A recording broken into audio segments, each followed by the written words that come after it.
Hello and welcome to this edition of Diaspora Central. I am Gil Ingles, and with me today via Zoom, virtually joining us right out of Houston, Texas, it's Mr. Victor,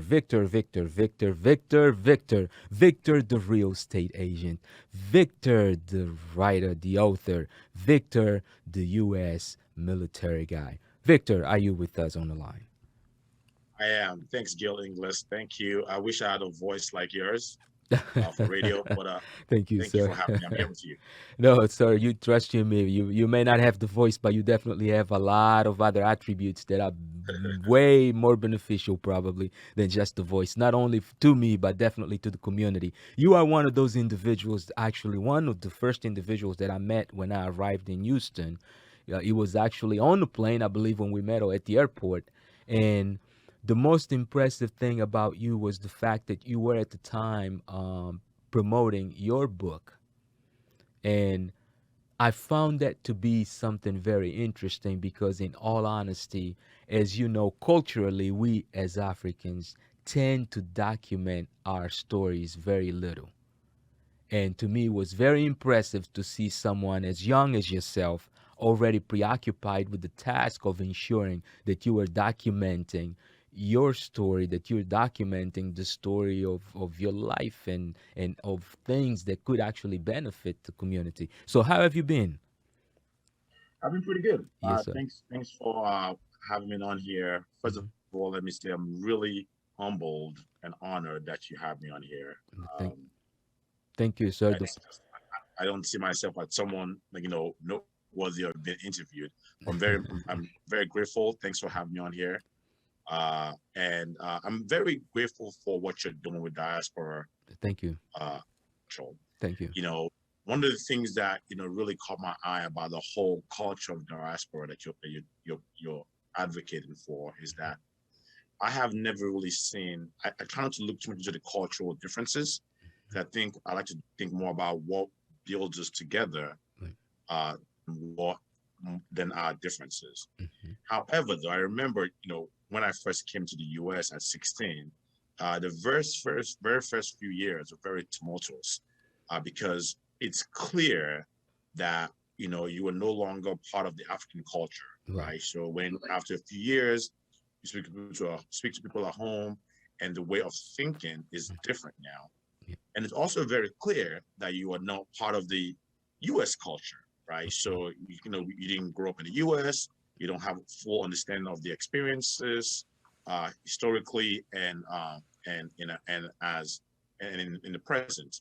So it's kind of a weird vacuum spot that we are there as diasporas, where it is a very unique culture, and to find that you're doing this is very impressive. Indeed. Thank you. Thank you very much. Because at the end of the day, our primary purpose is to really bridge that gap, is to ensure that we close that gap as much as possible because there are so many similarities and so many things in common that we all can benefit for from each other that it's I mean it's amazing that sometimes that gap becomes so problematic that we are unable to work together. So hopefully with an effort such as this, we can bridge that gap a bit more. May not be the one single portion of the bridge, but I'm sure that at least is one single piece in there adding something to that bridge, and that's what our purpose is. So let's kind of go ahead and get ourselves started. Now, you are a diasporan member, but you come by way of what country?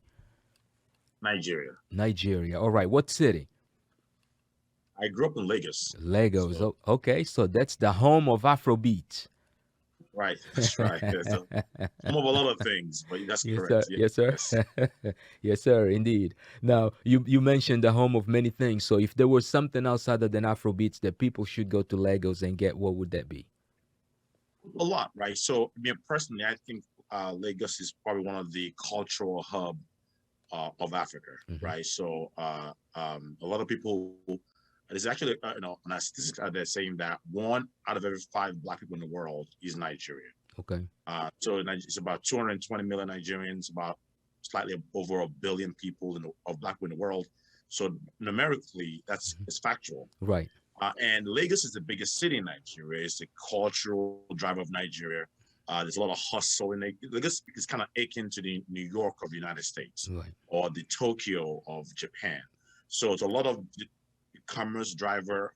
It used to be the capital of the country, but no longer. Okay. But definitely the hustle, the Afro beats, the industry, the banking, a lot of tech companies out of Lagos these days. I don't know if you know, Apple and a lot of U.S. companies, Israeli companies are Right. now snapping up companies in Nigeria, and Okay. most out of Lagos.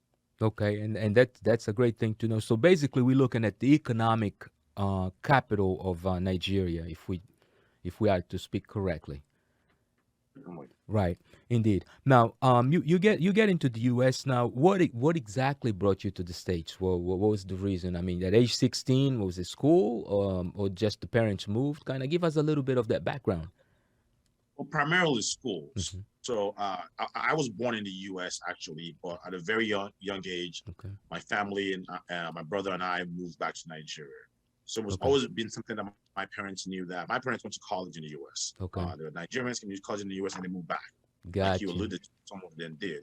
And so their intention was that, once they came to college age, we'll come to the U.S. for college and also move back to Africa, Mhm. continue our lives. Obviously, it didn't shape out that way, but we Right. came to that Which was why I came to the system. there you go. Now, if you, and remember, this is Diaspora Central, so we also try to trace the DNA of our history. So if you're comfortable with it, do not hesitate to mention your parents' names, because this is all part of that story. Let's look at this pretty much like that document, that if tomorrow someone was to tell your story, they could turn to this to get specific details told by you yourself, instead of having to read them by having to read something written by somebody else. Um, Absolutely. And it's mhm. funny you mentioned that we don't really document our history, Right. because right about that same time that you and I met, Gil, I Hmm. don't think you know this, but I started on an expedition to actually trace my family tree. Got you. And I'm still working on that right now. As a matter of fact, my conversation today Hmm. is going to reignite my passion to go back and doing that. I got busy along the way. Great. I did not complete it.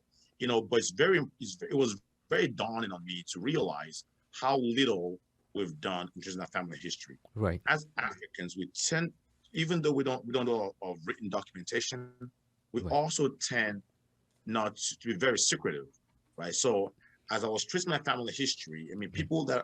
family members that I lived with, that I grew up with, Right. all our life thinking maybe they're your first cousin or this. It might just be your brother or Mm. something along those lines that you don't know, Indeed. because your parents don't tell you this, your family doesn't tell you this. So I want to kind of encourage everyone to actually work on that. Okay. History is probably the least documented. Hmm. I'm going to go back and continue with that, but it was eye opening for me for what I could find out about my own personal history, Right. just by pursuing that expedition of tracing my family history. Yeah, and that's interesting that you mentioned that, because the funny thing is that a lot of especially Africans, we think that the fact that we're from Africa, it really tells the whole story, and we fail to realize that there's a lot more to our heritage. There's so much more. A lot of times we think that, okay, my family, the fact that I was born in Angola from Angolan parents, my family is just from Angola. But the more we look into it, it's like we start to find out all the surprises. I'm glad that you mentioned what you mentioned. In my case, for instance, on my maternal side, I have Somalese roots, and on my paternal side, I have other roots also. Including Chinese, believe it or not, Um, right? Asian. So it's a very interesting thing, and I honestly believe that we all should do that. That is, I'm in total agreement with you on that. So you went and basically grew up in Nigeria. Then from what age until about what age? And I'm asking that question because what I want to understand is, what schooling did you do in Nigeria versus what schooling you did in the U.S. yeah, pretty much. Really at my very early age, I was in Nigeria. Probably Hmm. before I was born. Okay. So right after I was born was when my family moved back, Okay. and I finished my high school in Nigeria. So in Okay. those days, I finished high school at 16, Hmm. and I started college here in Houston, in the U.S. So I went to Houston Community College at 16, Okay. and then at 18 transferred to University of Houston, and then at Okay. 20 graduated from college. Got you. So now you went to Houston Community College, and then after that, did you go to another 4-year institution? Like University of Houston. University of Houston. Okay. And what was your bachelor's in? Pre-med. Oh, So you went I was pre-med. Okay. yeah, so we, you With know, with folks in what, chemistry or biology. biology? Biology. Okay. Correct. You So, know why I'm yeah, laughing? So all the right, African parents want their kids to be doctors, right, especially doctors, maybe lawyer, accountants. But so that was my path. It was going to right. be a doctor. Right, and I'm laughing. I'm laughing because I'm trying to figure out how did you go from that into. I mean, do you now practice medicine at all? Because maybe I missed that part. No, I do not. You don't, I don't right? even present. Not even on TV. Yeah, there you go. So where exactly do things change? Okay, good. So generally, so while I was in college, Hmm. while I was going through all that pre-med and biochemistry and organic chemistry and all that stuff, Right. I just had a passion for business. Okay. So oftentimes I'll find myself, working on some business idea in the library of U of H instead of Okay. studying for my finals exam. Hmm. And so on pretty much like my senior year of college, Okay. I started a small business with my best friend at that time, Shegun Ogunbemi. We started a medical supply business. He was kind of in the medical industry and also in Okay. the business industry.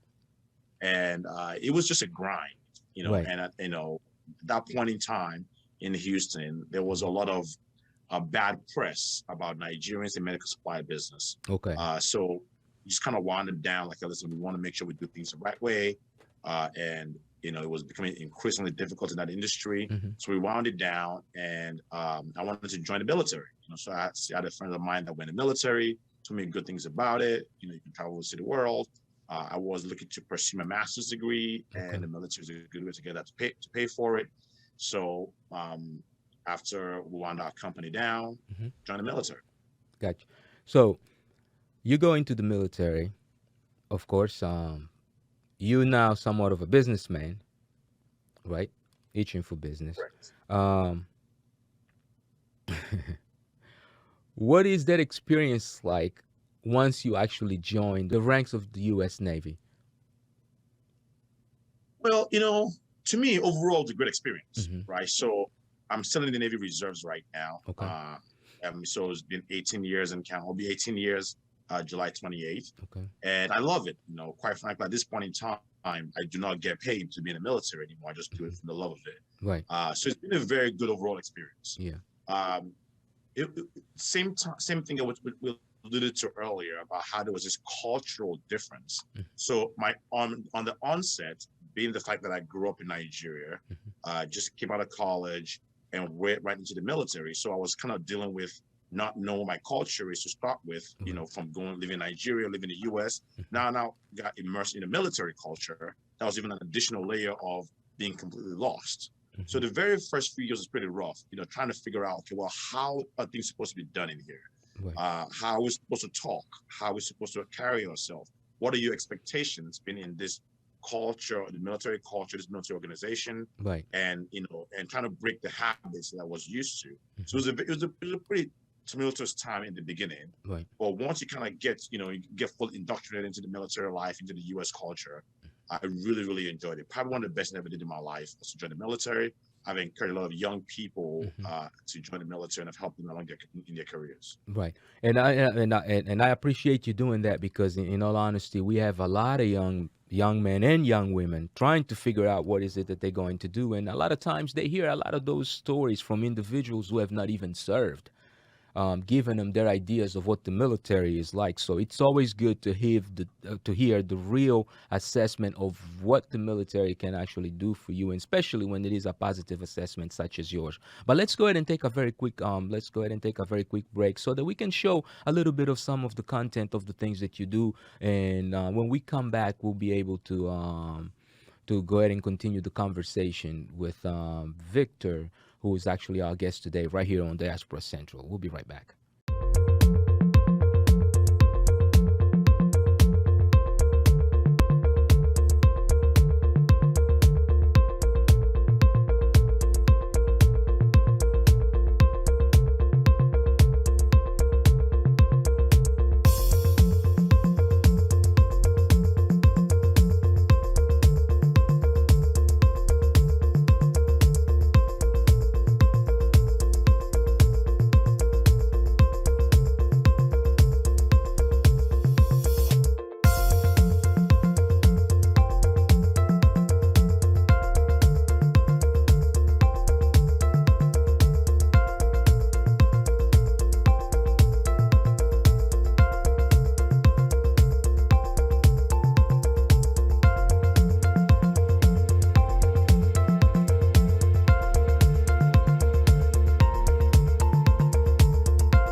we are back. If you have just joined us, you are now tuned into Diaspora Central, and my guest today is Mr. Victor, the Navy man, Mr. Victor, the writer, Mr. Victor, the community activist. That's actually something that I forgot to do, because the last time I saw you was actually at a community event, and we were celebrating Passport of Africa, right?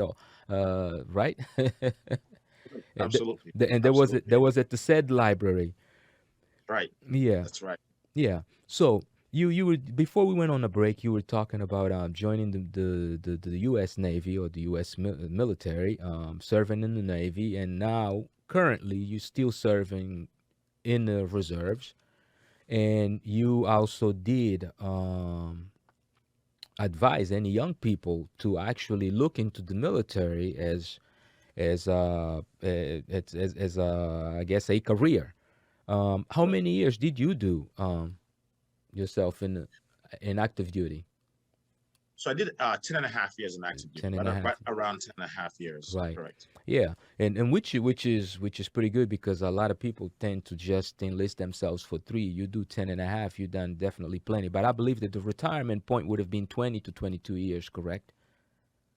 Correct. So Yeah. the minimum at that point, it Hmm. changes all the time. But I Okay. think the minimum at that point until and now, over big picture is right about 20 years, About right? So 20 I have years. 10 and a half years on active duty. Hmm.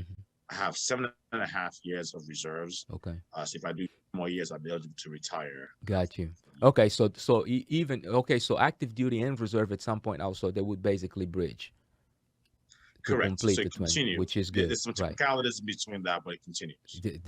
Which is a good thing, because see, these are things that a lot of people don't know. A lot of people don't, like, they just think that, okay, that I'm glad that you brought that up. Now let's go into the writing. What exactly triggered you? First, let's start. What is the specific title of the book? So I have 2 books out currently. So I published another Hmm. one in 2020, Okay. and I'm working on my third one now. So Okay. the first book is called Success Made Simple. Hmm. The second book is called Finding Happiness is Your Purpose, Okay. and I'm working on the third book right now. We're Okay. still kind of tinkering, with the name, but Right. I'm leaning. But will you ever be rich? Okay. Probably not. As a little title, say probably not. And it's Got kind of you. talk about the what rich is and those kind of things. So we can talk more about that. Got But you. you asked what triggered the writing. Hmm. So over the years, my second career was real estate, Okay. right? So I spent my first 10.5 years in military, and I jumped into real estate, and I Hmm. kind of jumped full into real estate. One of those things where when you do things, you do your whole heart with your very best. Right. And part of my of what I did in real estate was, in the beginning, I started writing to educate people about real estate. So I did a weekly writing to my audience, telling them what Okay. was going on about real estate. And then it slowly kind of bridged into writing about financial aspect, because real Right. estate is one of the biggest financial transaction of most people's lives. Yes. And then kind of bring into success in life. So Hmm. from real estate to finances to success in life, and just kind of blend it together. And as I was writing those contents, I had a lot of my audience saying, "Hey, this is really good stuff. So you should think about putting this in a book, Right. writing a book about this." I mean, quite frankly, when I got lazy Hmm. and did not write an article on a week or 2 or 3 weeks in a row, Okay. I'll get emails say, "Victor, did you take me off your list? Please add me back to your list. Really like your content." Hmm. So that kind of got me back into, okay, well, maybe we should put this into a book. Yeah. So that compiling some other writings. I'm sure you got some of them back in the days as well, Gil. Yeah. So you basically identified the need of information. So the community was lacking information, and you kind of wanted to fulfill that need for a lot of individuals. Now, Absolutely, and currently you still do real estate, correct? I still do. Yeah. Correct. Okay. So, um, maneuvering that process of publishing a book, if there's any sort of tips or advice that you could give to anyone who's looking into that, what would you say to them? Great. So writing a book is not as complex as people think it is. And quite Okay. frankly, in the book Success Made Simple, Hmm. we also talked about the the path of writing that book itself. Right. And I met a guy that took him 10 years to write a book, and said, well, Victor, I didn't really write this book in 10 years. It actually took me 2 weeks. I spent 10 years drifting, not Gotcha. doing what I need to do. Right. Right. So that's the part is that, it takes a focused amount of effort to get a book out. Okay. Quite frankly, I'm not here to, market the book, but Book Success Ministry kind of talks about focus, accountability, right? So, to best thing to do is to have a very, very short timeline to get something done. Right? Parkinson's law says if you give yourself 10 years to do something, you do it in 10 years. Right. If you give it the same amount of work, give yourself 2 weeks to get it done, you get it done in 2 weeks. Indeed.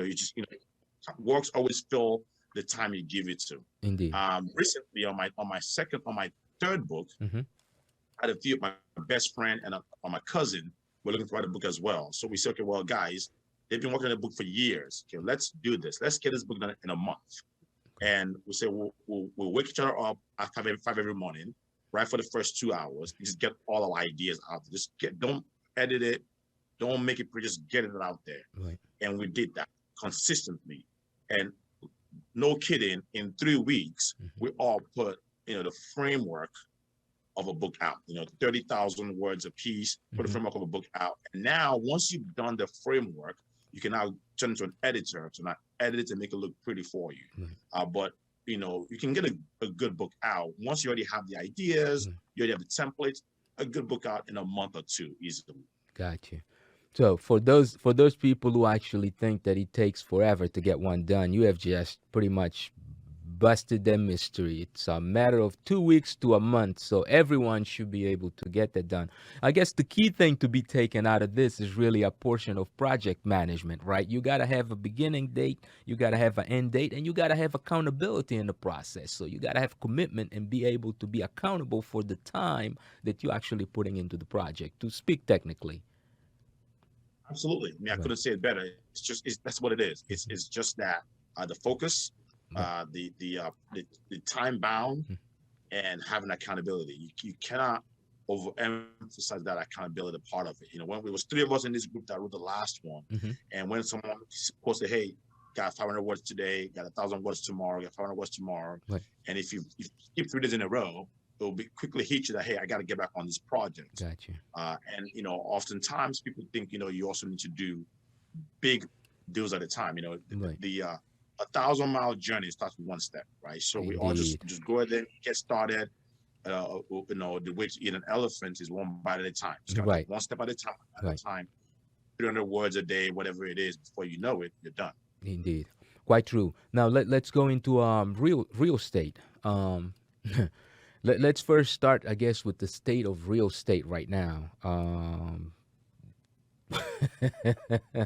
Looks like and I want to hear this from a perspective of a realtor, because I guess for people looking for homes right now is probably one of the most, I would say, stressful times to actually find a home, because homes are barely staying hours in the market. And That's correct. but yet, if you are a seller, or you are an individual selling your home, is probably the best time to sell your home, because you can probably get the most money for your property. And now, from a realtor's perspective, how exactly does that work? Well, it's challenging for realtors as well, right? So especially because the whole idea is it's a limited supply. Okay. Right. So, like anything else, it's a good time to be a seller. So it's what's called a seller's market. It's not a good time to be a buyer, but it's doesn't mean you shouldn't go out and buy, and doesn't mean a good agent still can't help you get what you want to accomplish. But it's also a challenge for a realtor. So it's just a matter of, just think about it. If you sold oil, for example, and there is no oil to sell. Right. So even though the people that are selling the oil make good money, people that are buying the oil pay high for it. But if you are the person that's the oil broker, if there's no supply, you still can't make money because there's no supply. Right. So the same thing with realtors, right? So we have to work harder for the same amount of for the same deals. Indeed. Because the supply is just not there. There's very limited supply for all the demand out there. Indeed. Now, one of the things that I guess a lot of people challenge with right now is the fact that they try to figure out and try to figure out, I guess, a way of capitalizing somewhere, because okay, you can't quite buy a home because homes are selling for too high, but yet if you sell, you get in the most money for your home. So I guess where is the middle ground in there somewhere? Or where is the best strategy in order to capitalize on something? Let's say if I own a home and I decide to sell my home now, are the rent prices up? Are the rent prices lower? How long will the prices remain that way? What are some of the factors that we can watch for that would allow a regular person navigate that market? Got it. So, it's there's different perspectives to it. So there's a Mm-hmm. seller's perspective, there's a buyer's perspective, Okay. and then there's a I'm doing both deals at the same time perspective. So I'm Got selling you. and buying something. Okay. And then there's an investor's perspective, Mm-hmm. tenant and all that stuff. So it's a lot to unpack on in there. Okay. I'm going to try to, kind of go through it in a systematic way. So Right. from a tenant's perspective, Mm-hmm. rents are going high as well. So the same way there's a supply of homes to sell, there's a supply of homes to rent, right? So right now, when we put our landlords' homes on the market, Right. just like, the sale, we're getting tenants in an amount of hours, multiple tenants applying, not even days anymore, right? It's a matter of Wow. hours or minutes, they're gone.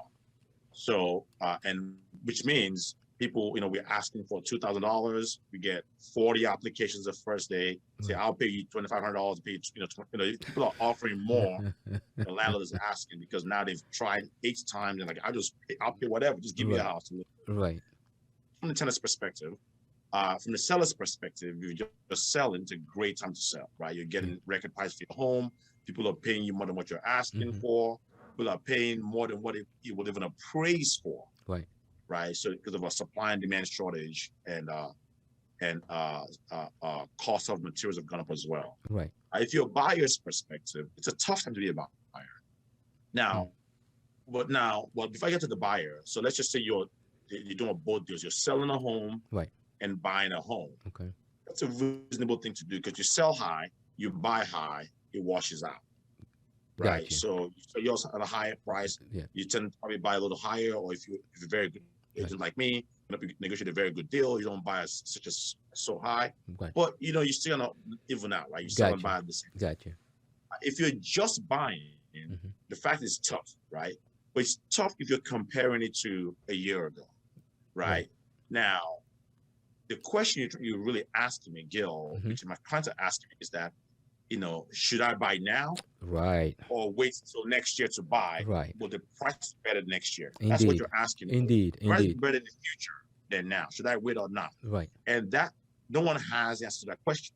No one can tell the future. Right. We can always make assumptions based on the trends that we see. But we just can't. I mean, no one could have told you for certain last year during COVID that the market is going to be like this year. Exactly. Right. Right. I had a sense that, buying it, I was telling my clients, buying during COVID, during all that uncertainty, I was telling them it was the best time to buy. Right. And I had clients that bought in March, April, May, June of last year. Right. And they got a great deal. Indeed. Now, I didn't expect it to turn this fast, but I knew that once things stabilized, the price is going to jump up. So I was telling my guys, buy. So I had some clients where, had the courage to buy at that point in time. So what's going to happen in the future? No one knows. Right. Right. However, though, the trend is price is going to keep going higher. Okay. Now, it might not go as the rate of growth might not be as steep, might slow down a little bit, might flatten a little bit. Right. But if the question is, will prices be lower in the future than today? Right. No one knows the answer. I don't think. But chances. I don't see any. The chances are lower. Right. There's argument for both. There's an argument for it will be lower. The argument for it will be higher. I think the argument for it will be higher outweighs the lower. But because people don't realize it's like unlike the stock market that crashes historically every 8 to 10 years. Right. Real estate does not crash that often. Right. It's about every 70 to 100 years. Right. 08 was an anomaly. Before 08, we haven't seen it crash that in a long time. Right. Now, there are regional reasons why a specific market might crash. Right. Okay. So, for example, if there's a hurricane in Florida, you can see prices go down in Florida. Right. If the oil prices goes bust in Houston, like it did in the 80s, and Houston economy was Right. so dependent on oil, that might happen. Right. Detroit, we all know what's going on in Detroit, Yes, right? indeed. That can Indeed. happen, Right. but nationally, Right. that doesn't always happen as frequent as people think it does. Right. To see a crash, might be a little correction, different things happen along the way. Okay. So I think that if you need to buy a home, Mhm. buy a home. Just try to buy as smart as possible. Got Only buy what you need, and don't over leverage yourself. you. Those Right. kind of things. Just smart decisions, essentially. Got you. All right. So let's go ahead and go into another break. And then when we come back, I want to pick up the conversation and actually looking into some of the benefits of living in a city such as great as Houston, Texas. So if you still with us, you are listening to Diaspora Central, and we'll be right back with our guest, Victor.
And we are back. If you have just joined us, you have tuned into Diaspora Central, and right now we are talking to Victor, the man who's a realtor, the man who is an author, and the man who is a man of service through the U.S. Navy and now a reservist.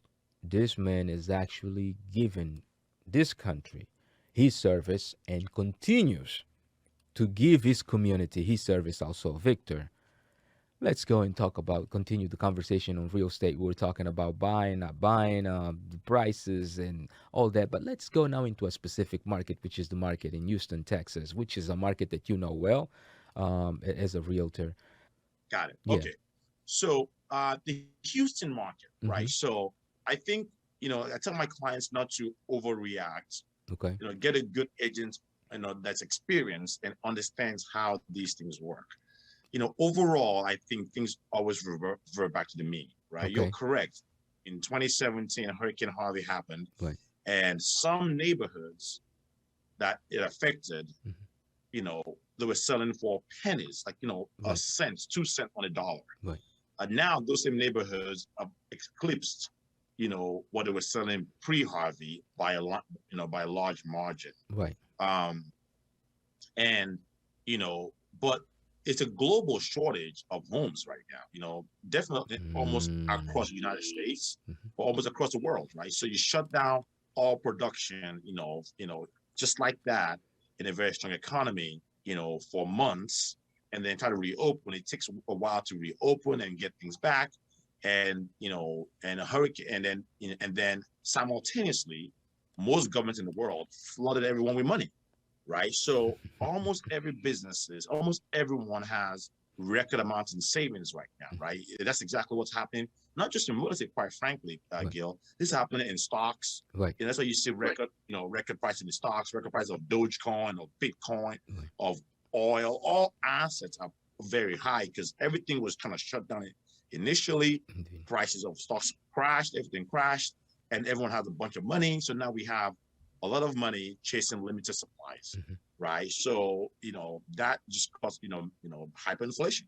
Right. Well, I don't want to say hyperinflation. I don't want to panic the world, but just There cause you go. inflation, Right. just inflation, and the Federal Reserve across the world are kind of looking into it, But the Houston economy is very robust, very very strong. From what I'm seeing so far, even though the prices are going up, people are not back to the irresponsible behavior that was happening before that led to 08 crisis, right? Right. So People are not getting, negative equity homes, and are putting 0% down payment. People are quite the opposite. People actually are well capitalized. Right. They're putting a good amount of down payment down. People are being responsible with their debt. Right. This country and most countries have record amount of savings in their savings accounts. So I mean, I think, and the government keeps putting money into people's pockets. Right. So I see things, so far in the near future, still, going strong. But who knows? Anything can Indeed. happen. No one knows what the future is, right? Indeed. Delta Indeed. variant can come and trip it again. Indeed. I mean, it's like anything, and sometimes also is the fact that if we get overexcited with something, then trouble comes because people start getting Exactly. cocky, Pendulum. right? Yeah.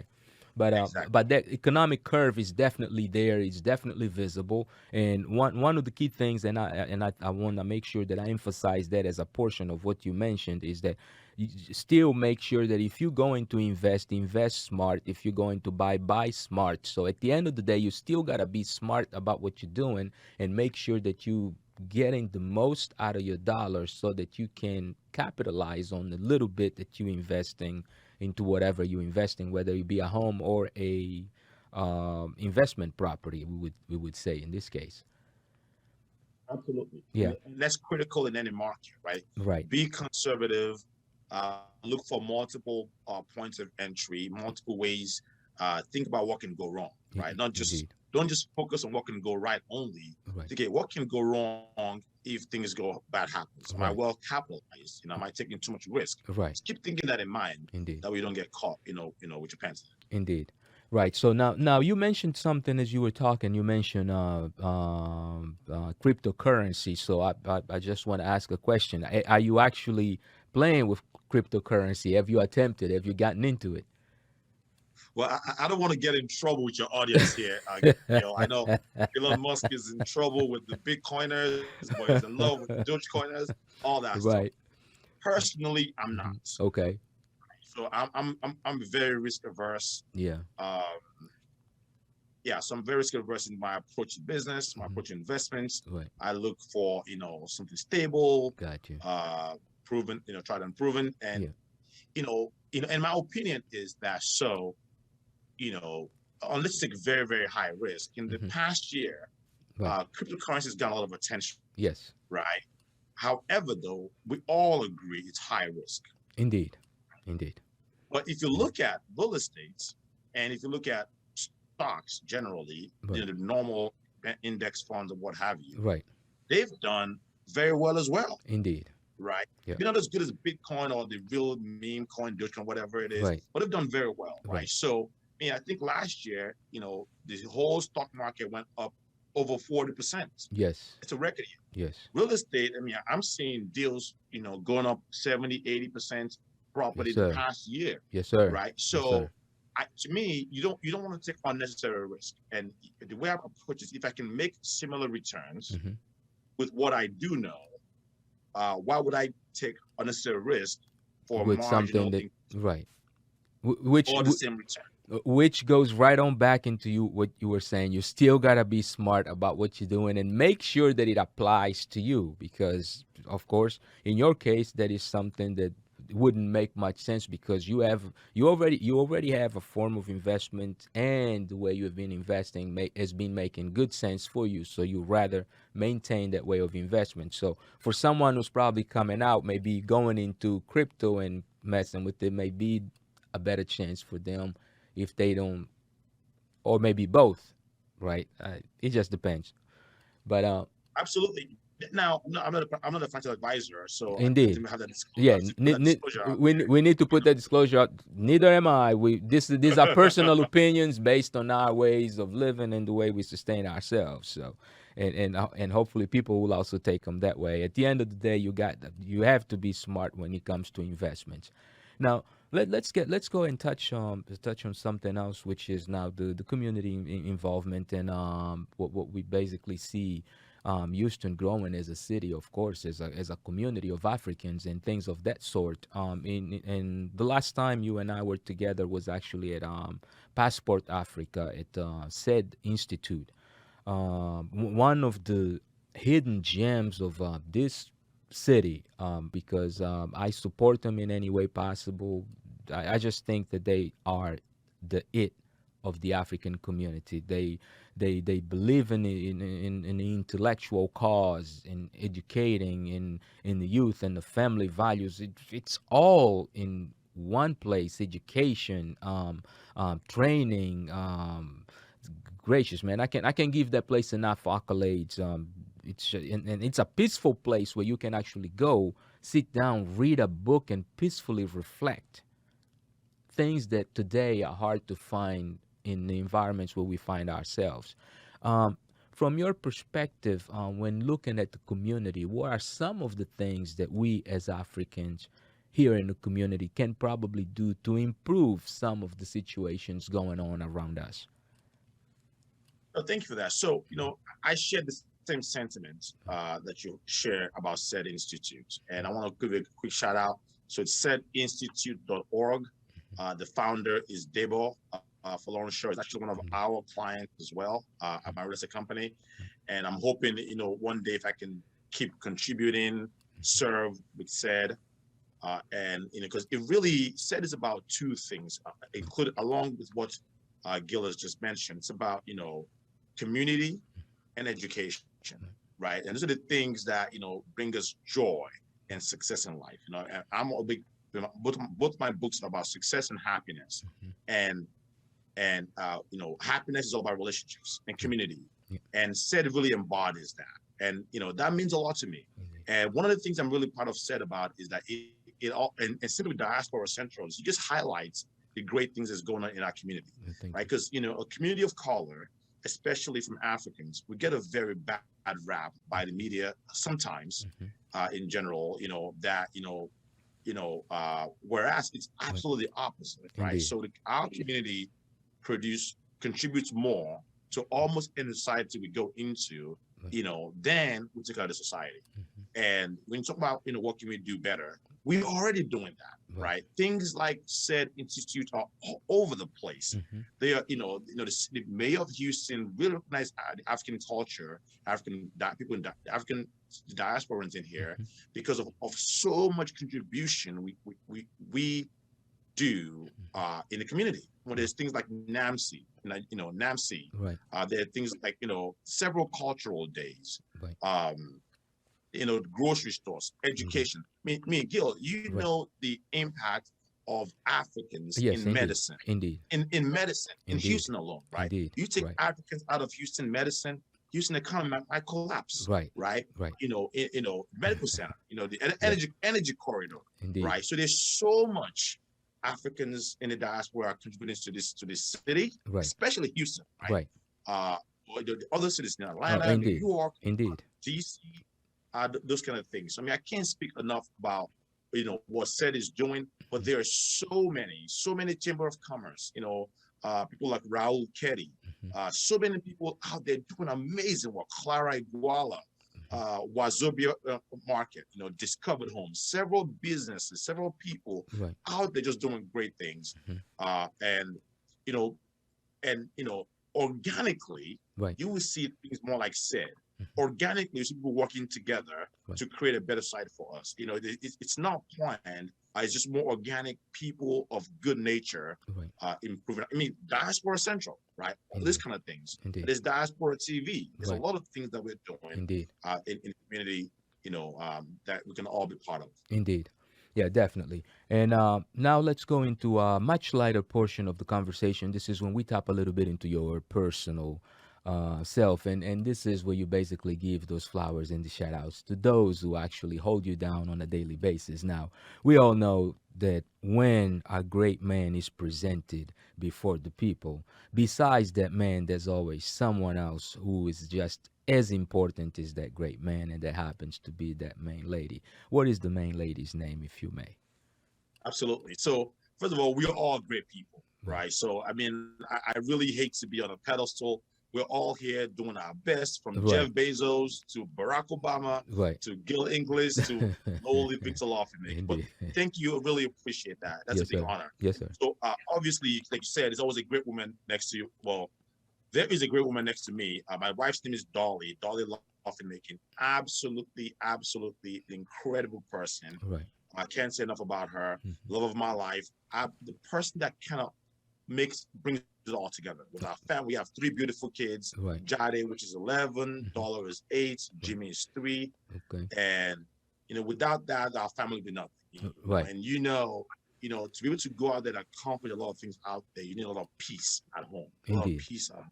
Indeed. And she makes everything work. Indeed. And that's one of the things that a lot of people sometimes don't realize is the fact that if you have peace at home, you can focus, and together with the strength that you get from home, you can overcome some of the hurdles that you encounter outside of the house. But let's take another quick break, and then we'll come back and we'll continue to talk on family and family values and the importance of family, especially when it comes to members of the diaspora. You are listening to Diaspora Central, and we'll be right back.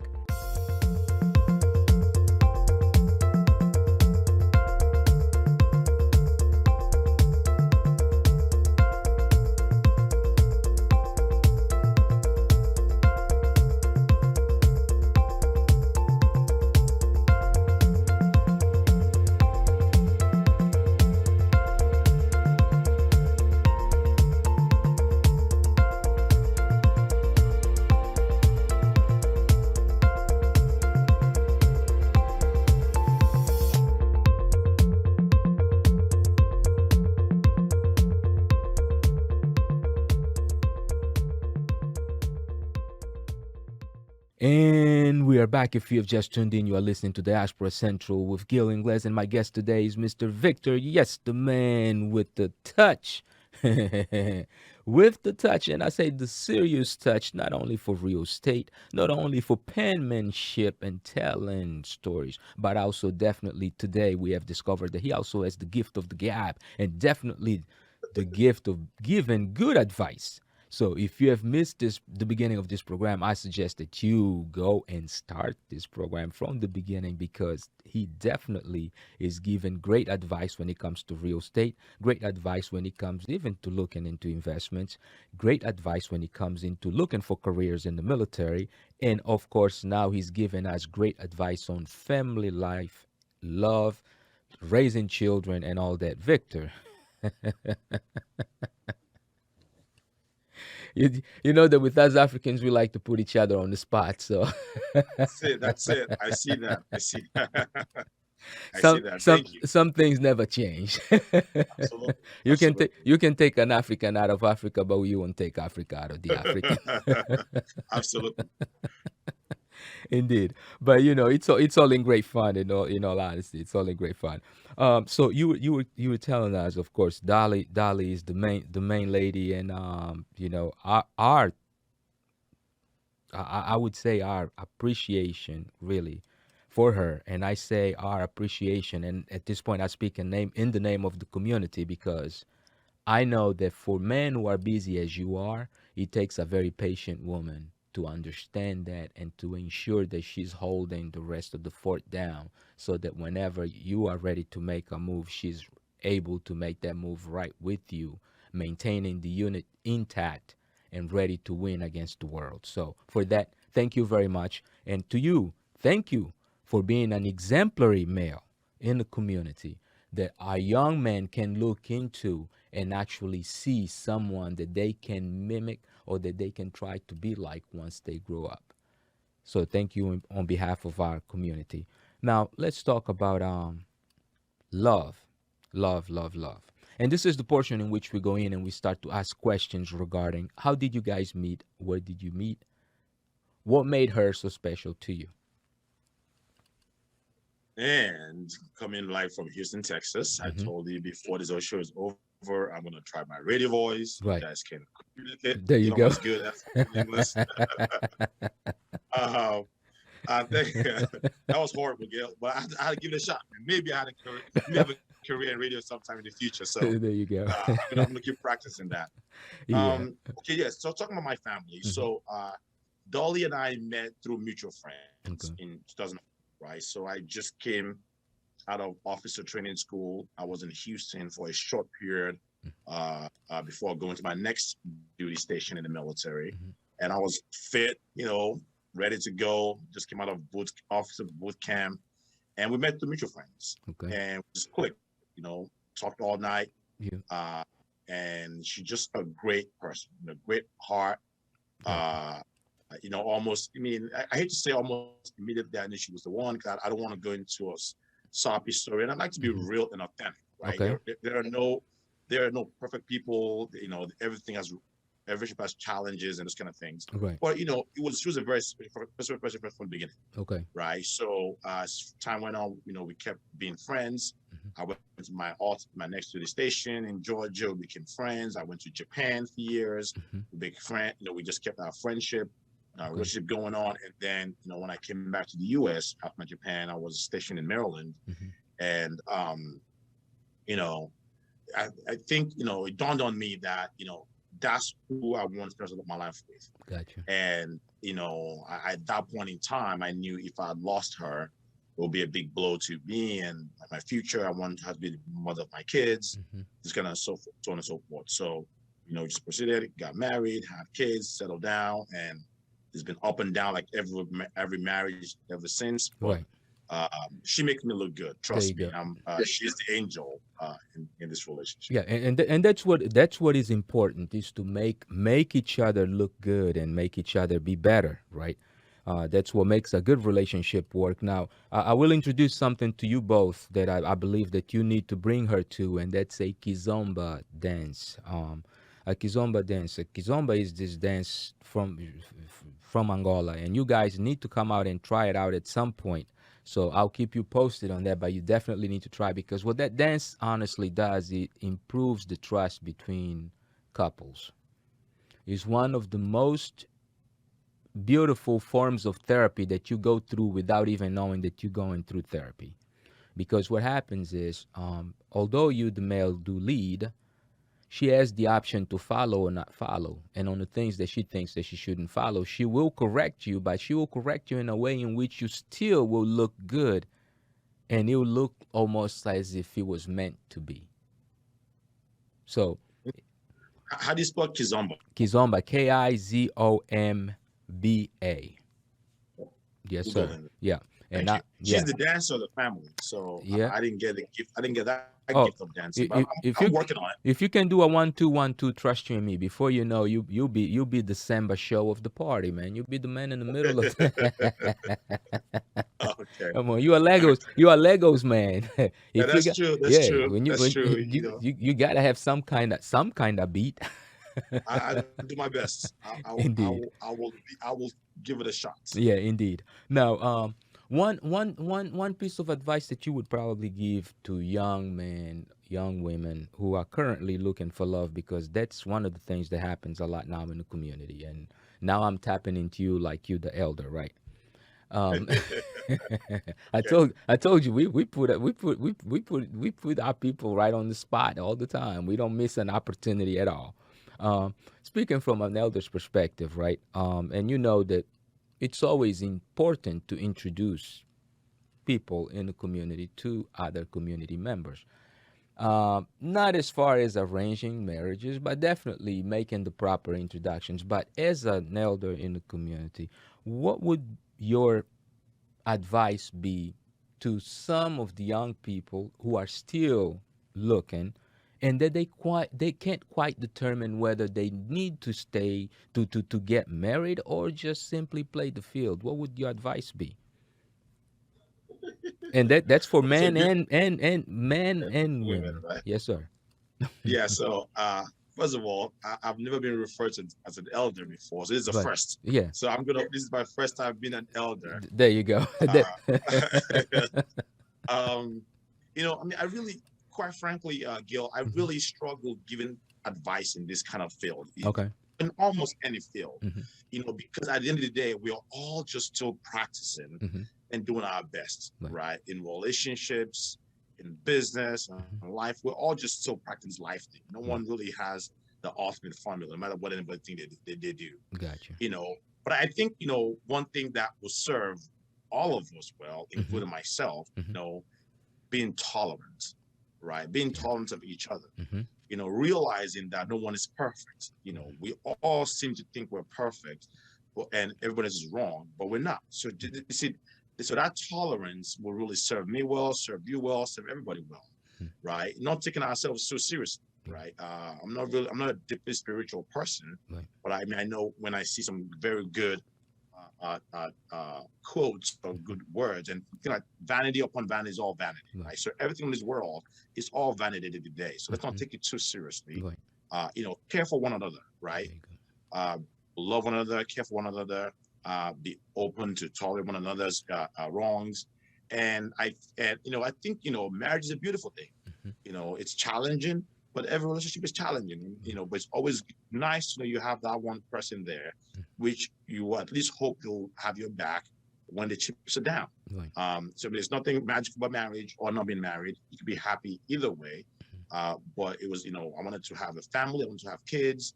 I traveled a lot. I was very busy, and just having that grounding, what that place you can call home and your peace was important for me. Right. So that's my personal opinion about that. And I think, by nature, and this is one thing that I think also helped me and all of us, that by nature, Right. we are designed to want to make ourselves right and make others wrong, Right. right? In everything we do, right? So whatever political affiliation you are in, Right. you are right, they are wrong, Right. right? Whatever, sexual orientation you are, Right. you are right, they are wrong, Right. right? In a relationship, you're right, your spouse is wrong, those Right. kind of things. And I think if we can all, including myself, Indeed. learn to forgo most of the innate desire to make other people wrong, to make Indeed. yourself right. Right. It makes us all live together, more cohesively. Definitely. And now one last question, and that's for probably 30 seconds or so. If you had to recommend anyone to take a trip anywhere throughout the world, through the countries that you have already gone through, what country would you suggest and why? Boy, mhm. There's a lot of countries. So I mean, Yeah. and I think it depends on what you're looking to do, right? If you're Mhm. looking to party, obviously a lot of party countries, Hong Okay. Kong, Tokyo. If you're looking to relax, there's a lot of very peaceful island countries, Jamaica, Bahamas. The island areas are very relaxing. A lot of places in the United States are very peaceful. San Right. Diego, Florida, a very beachy place. If you're looking to connect to your history, right? A lot of places in Africa, right? Egypt, Right. Ghana, Nigeria, Benin Republic. Right. And all these countries have beautiful, amazing things to explore, right? Bali, if you're looking for technology, right? Cutting edge. If you're looking for food, Italy, Sicily, Right. history, culture, European culture. Yeah. There's a lot of places to be in the world. So it just kind of depends on what you want Indeed. out of life. And ultimately, wherever you go, you can make the best of it, but you can make the worst of it, depending on your attitude. There you go. And with that, we're going to thank you, Victor, for joining us today right here on Diaspora Central. And we're going to thank also each one of you for taking the time to tune in, and definitely appreciate your tolerance with us, because the lesson that is being given to us today, as far as life is concerned, is to be tolerant and very, very tolerant towards each other, because at the end of the day, none of us is perfect, and we're all trying to be the best that we can. Victor, thank you again. And until next time, peace. Thanks so much, brother.